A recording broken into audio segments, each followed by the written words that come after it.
다시 인사드리겠습니다. 반갑습니다. 오늘 제가 드리는 말씀은 키워드를 좀 고민해 주시면 좋겠는데요. 키워드는 미니돼지고요. 미래라는 게 있고요. 그리고 함께라는 말을 특히나 공감해 주시면 좋겠습니다. 발표 시작하겠습니다. 그래서 미니돼지와 함께 꿈꾸는 미래는 어떤 것이 있을지요. 간략하게 미니돼지, 제 소개는 아까 드렸으니까 이제 미니돼지 소개를 잠깐 드리고 그 다음에 저와 같은 과학자가 보는 미래, 그 다음 미니돼지 여기에 대한 얘기하고요. 미니돼지가 보는 미래는 또 어떤 꿈을 꾸고 있나 요 얘기를 좀 해보겠습니다. 혹시 미니돼지에 대해서 잘 알고 계시는 분들도 있는데요. 크기 얼마나인지 아시는 분? 전 선물 있어요. 요만하다고요? 1m? 몇 킬로? 5kg? 5kg 누구예요? 5kg. 전 제일 먼저 얘기한 사람. 이따 기억해 놓을게요. 이만해요. 제일 큰 게 그러니까 돼지의 한 품종이긴 하지만요. 미니돼지는 제일 큰 거는 1.2톤이죠. 그리고 우리가 식탁에 올라오는 돼지는 300kg예요. 그리고 미니돼지는요. 요만합니다. 30에서 90kg. 누구랑 비슷해요? 사람과 크기가 비슷합니다. 그래서 사람만한 돼지는 겸손한 돼지, 미니돼지라고 합니다. 그래서 기억을 해주셔야 되고요. 오늘 이게 해부학적인 이 크기랑 굉장히 관련된 얘기거든요. 그 두 번째, 미니돼지는 똑똑할까요? 자, 10종류의 동물이 있는데요. 한 몇 등 정도 할 것 같으세요? 첫 번째, 손 들고 하시는 분. 몇 등? 6등? 몇 등? 네, 3등? 과학적인 근거로 논하지 마시고요. 그냥 편하게 봐주세요.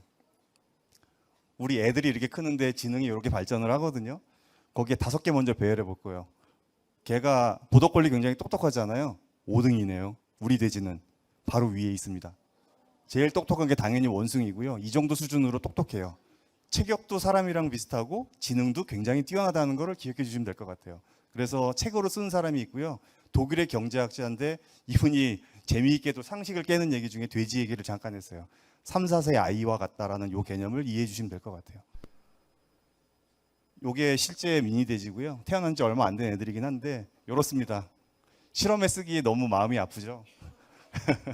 그래서 우리가 이제 농장에서 쓰는 돼지를 그냥 팜피그라고 해서 일반 돼지라고 하고요. 작게 개량된 돼지라고 보시면 될 것 같아요. 전 세계적으로 한 45개 정도가 있고요. 이렇게 선진국 보면 돼지들을 다 갖고 있다고 보시면 돼요. 다양한 연구에 쓰이고 있고요. 그래서 이러한 돼지가 바이오 연구에 아주 굉장히 중요하게 쓰이는 두 가지 포인트가 있었는데요. 거기에 기술 개발의 혁명이 두 개가 있었거든요. 하나가 이겁니다. 갑자기 양이 나오네요. 혹시 복제양 논리 들어보신 분 있으세요? 예. 보통 아기를 낳으려고 그러면 정자와 난자가 만나서 수정란이 되고 이게 임신이 돼가지고 착상이 되고 그다음에 그 산자로 나와야 되잖아요. 근데 어떻게 얘를 만들었냐면요. 엄마의 세포를 이렇게 배양을 시켜가지고요. 얘를 난자의 핵과 얘를 바꿔치기를 했어요. 퓨전을 한 거죠. 그래서 재조합된 수정란, 그러니까 복제 수정란이라고 하는데요. 얘를 대리모한테 이식을 해주면 이렇게 산자가 태어났는데 이게 큰 동물에서 처음으로 96년 7월 5일 날 성공했어요. 요 바로 1년 후에 제가 집사람이랑 만나서 그 다음에 바로 결혼했습니다. 저는 그래서 7월 5일을 절대 안 잊어버립니다. 왜 이게 저희 바이오 의학 연구에 중요하냐면요. 잠시만요. 이거 한 장 넘어갔네요. 수정란에다가 우리가 유전자를 도입을 하고 정교하게 그러니까 유전자 조작을 하려고 그러면은요. 예를 들어서 100만 개 정도의 수정란을 저희가 핸들링을 해야 돼요.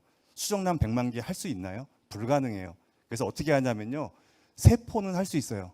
세포를 100만 개 얻으려고 그러면 이틀만 배양하면 돼요. 거기에 유전자를 도입을 하게 되면 내가 원하는 유전자 변형을 가진 세포를 골라낼 수가 있고요. 걔를 난자의 핵과 바꿔치기만 해주면 동물을 만들어낼 수가 있네요. 그래서 유전자 변형, 형질 전환 동물을 만들 수가 있습니다. 어떻게? 복제라는 기법을 통해서 가능해진 거죠. 실제 저희 센터에서 하는 일이고요. 저희 센터가 전 세계에서 제일 잘하는 세 손가락 안에 들어가는 센터예요. 그래서 이 기술이 젓가락 기술 반도체에도 있지만 바이오에도 있습니다. 그래서 굉장히 잘하시는 분들이 있고요. 보시면 젤리 코트라고 해서 바깥에 이렇게 보호막이 있거든요. 그거를 이렇게 찢어요. 그런 다음에 이렇게 눌러주면요. 핵 있는 부분이 바깥으로 이렇게 나와요. 핵이 없어지죠. 그러고 난 다음에 그 세포, 아까 말씀드린 세포를 이렇게 잡아가지고요. 여기 찢어진 그 구멍 사이로 이렇게 넣어주게 됩니다. 그렇게 되면요. 여기 수정란하고 세포 하나가 이렇게 또로록 나란히 쓰게 되는데 여기 세포가 보이죠? 요거를 전기 충격을 팍 가하면은요 1시간 후에 두 개가 이렇게 하나로 합쳐져요. 그래서 복제 수정란이 만들어집니다. 그래서 아까 96년도에 첫 번째 동물이 나왔다 그랬잖아요. 그로부터 한 6, 7년 동안 전 세계에서 이 기술을 하려고 막 달려들기 시작을 합니다. 경쟁적으로. 우리나라도 스너피라고 서울대에서 복제한 건데요. 세계 최초로 개를 복제하는데 우리나라가 1등을 했어요. 그래서 굉장히 그 복제를 잘하는 민족으로 이렇게 지금 소개가 많이 돼 있고요. 돼지도 성공을 했어요. 이런 다양한 동물들 중에 돼지도 성공을 했는데 형질 전환된 돼지를 만들면서 복제를 성공을 했어요. 그것은 2001년도였었어요. 과정은 이래요. 아까 뭐 동영상으로 보셨지만 세포에다가 유전자를 도입을 하고요. 얘를 이렇게 또 넣어주고 난 다음에 융합을 시키면 형질 전환 복제 수정란이 만들어지고요. 얘를 이식을 하면 앞에 세포랑 똑같은 유전자형을 가진 동물이 태어나게 됩니다. 굉장히 우아한 기술이죠. 동물 하나가 지금은 회사 하나가 될 정도로 커지고 있습니다. 이 분야가. 그러면 여러분은 이 동물을 가지고 형질 전환이 되는 이 돼지와 같은 큰 동물을 가지고 무슨 꿈을 꿔보시겠어요? 그 꿈을 가까운 나라 중국에서 먼저 꿨어요. 지금으로부터 한 2000 몇백 년 전인데요. 바빴죠 이때. 뭐 하느라 바빴어요? 전국을 통일하느라고. 그래서 전쟁하느라고 바쁠 때는 잘 모르다가요. 막상 통일을 이루고 나니까요. 그 다음에는 뭘 해야 돼요? 이 통일된 국가가 영원했으면 좋겠죠. 그러고 났더니 이제 국가도 좀 영원해진 것 같아요. 만리장성 쌓아지면서 다른 그 민족의 침입도 맞고. 그러고 난 다음에 잘 생각해 보니까 내 고민을 안 했던 거예요. 내 고민을. 뭘 원해요? 오래 살고 건강한 거. 이걸 원하는 시대로 간다는 거죠. 그로부터 2200년이 지났어요. 아까 복제양 돌리가 태어났죠. 그리고 2001년도에 형질전환 미니돼지가 만들어졌어요. 요 시기 때 벌어졌던 사회적인 현상 중에 의학 분야에 있어서의 변화가 뭐냐면요. 이거예요. 장기를 공급해 주는 사람, 거기에 수혜를 받는 사람, 근데 대기자가 수혜를 못 받은 대기자가 기울기가 급격해지죠. 엄청나게 늘어났어요. 그럼 이걸 어떻게 할 거냐에 대한 고민을 시작했겠죠. 오래 살고 싶지 않아요? 돼지가 여기에 어떻게 기여할까에 대한 고민을 한 거죠. 아까 처음에 뭘 물어봤죠? 체격이 우리랑 비슷하다고 했죠. 장기 크기는 그럼 비슷할까요? 안 비슷할까요? 굉장히 비슷하겠죠. 그래서 이런 일을 하게 됩니다. 이 사람하고 똑같은 돼지의 장기를 그냥 사람 몸에 넣으면 어떻게 되죠? 그죠?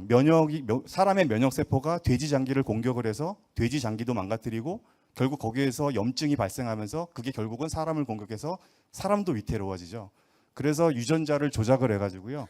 사람 몸속에 들어와도 유전자의 공격을 받지 않게끔 하는 형질 전환을 아까 말씀드린 복제 기술을 통해서 하기 시작을 합니다. 첫 번째 형질 전환이 바이오 장기, 그러니까 돼지 장기를 사람한테 넣으면 그 아까 부족한 대기자들한테 뭔가 공급해 줄 수 있지 않을까 하는 어떤 인륜적인 얘기를 포함한 과학 기술이 도입이 되게 됩니다. 그래서 저한테도 작년에 이제 기사를 쓸 수 있는 기회가 하나가 있었는데 작년에 쓴 기사인데요. 작년 1월 7일 날 10개의 유전자가 조작된 돼지의 심장이 사람 몸속으로 들어왔어요. 아시는 분들도 있을 건데요. 이게 USA 미국에 있는 유명한 그 신문 잡지가 뽑은 혁신 기술 5개 안에 들어간 기술이에요. 작년에. 그래서 얘를 넣었는데요. 돼지 장기가 들어와 가지고 2달을 살았네요. 들어오자마자 바로 이렇게 잘못된 게 아니라요. 2달을 이 사람의 생명을 살렸어요. 어떤 의미가 있을까요? 만약에 이 2달 동안에 나한테 적합한 장기를 다시 공여를 제대로 받을 수 있었다 그러면 그 사람은 생명을 연장시키거나 이어달리기가 가능하겠죠. 이게 가능해졌다라는 거예요. 그래서 이게 5대 기술 안에 들어갔고요. 첫 번째 혁명이에요. 첫 번째 꿈은 오래 살기 위한 거. 사람과 몸뚱이가 비슷한 돼지의 장기를 이용해보자. 이거였고요. 두 번째 기술인데요. 비슷한 선상에 계속 흐름이 똑같아요. 아까 유전자 형질 전환이 쉬워지기 위해서 복제라는 체세포를 이용한 복제가 중요하다 그랬잖아요.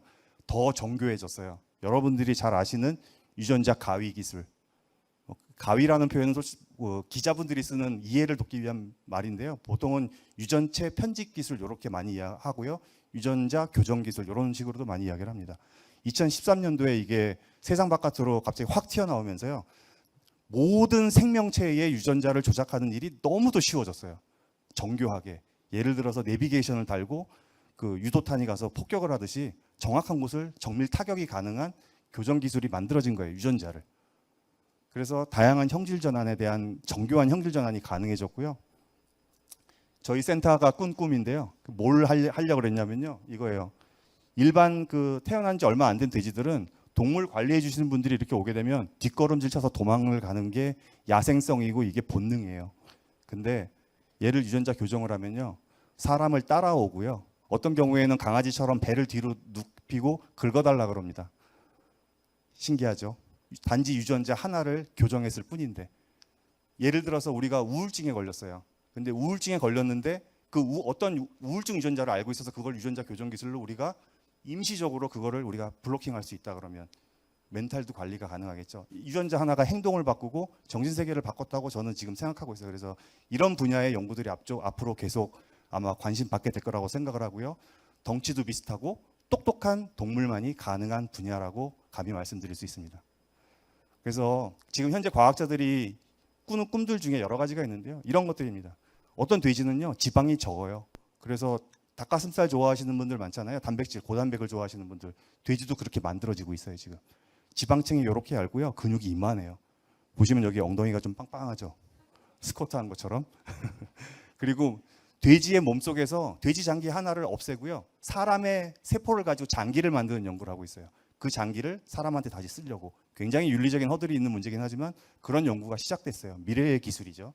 그리고 제가 지금 보여드린 마치 늑대가 개가 된 것처럼 순해지는 이런 애완용 미니 돼지를 개발하는 연구도 있고요. 그 다음에 질병에 안 걸리는, 바이러스는 어떤 수용체를 통해서 들어오잖아요. 그래서 유전자를 교정을 시키면요, 수용체를 없앨 수가 있어요. 잠시도 없앨 수 있고요, 영구적으로도 없앨 수 있어요. 그러면 질병에 걸리지 않겠죠. 그리고 지구 환경을 위한, 그러니까 분변에서 나오는 여러 가지 환경 오염 물질이 있거든요. 소가 방구를 끼는데 소 방구가 오염 단일 물질로는 2등인 거로 알고 있거든요. 그죠? 아마 들어보셨을 거예요. 그래서 그거를 어떤 유전자 조작을 통해서 저감하는 이런 역할을 하게 된다면 지구 환경에도 굉장히 도움이 되겠죠. 이게 이제 미래 기술로 들어갑니다. 지금까지 사람에 대한 얘기였고요, 과학자들에 대한 입장이었고, 근데 돼지는 무슨 생각을 하고 있을까요? 그거를 인터페이싱하는 영화가 하나가 있었는데요. 봉준호 감독이 했던 옥자라는 영화예요. 열 몇 개의 유전자를 형질 전환시켰는데요. 목적은 그거죠. 크고 맛있는 돼지고기를 만들기 위해서.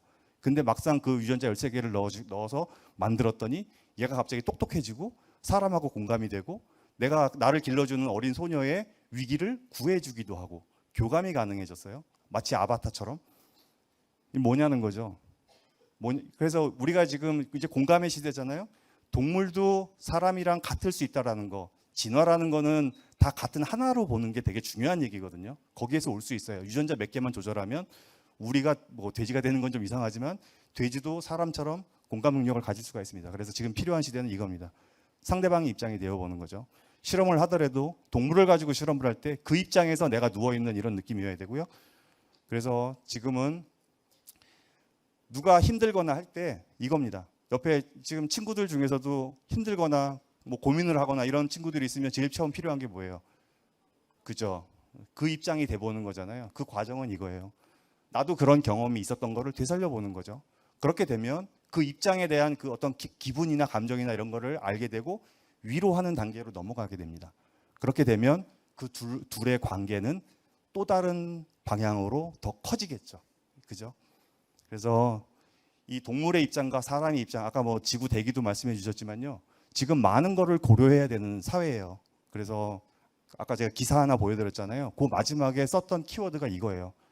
미래지향적인 기술은 과학은 미래를 지향하고 있지만 그 지향점이 이제는 우리가 선진국이고요. 잘해야 되는 그 퍼스트 무버 역할에서는 중요하다는 겁니다. 윤리적인 기술. 윤리적인 기술이 뭘까요? 그건 제가 오늘 퀘스천으로 남겨드릴게요. 아마 여러분들이 앞으로 하셔야 될 일일 거라고 생각을 하고요. 제가 말씀드리면 공간과 수많은 통찰력의 시대로 가는 그 기술이 아마 윤리적인 기술이 아닐까 이렇게 생각을 합니다. 오늘 경청해 주셔서 감사드립니다.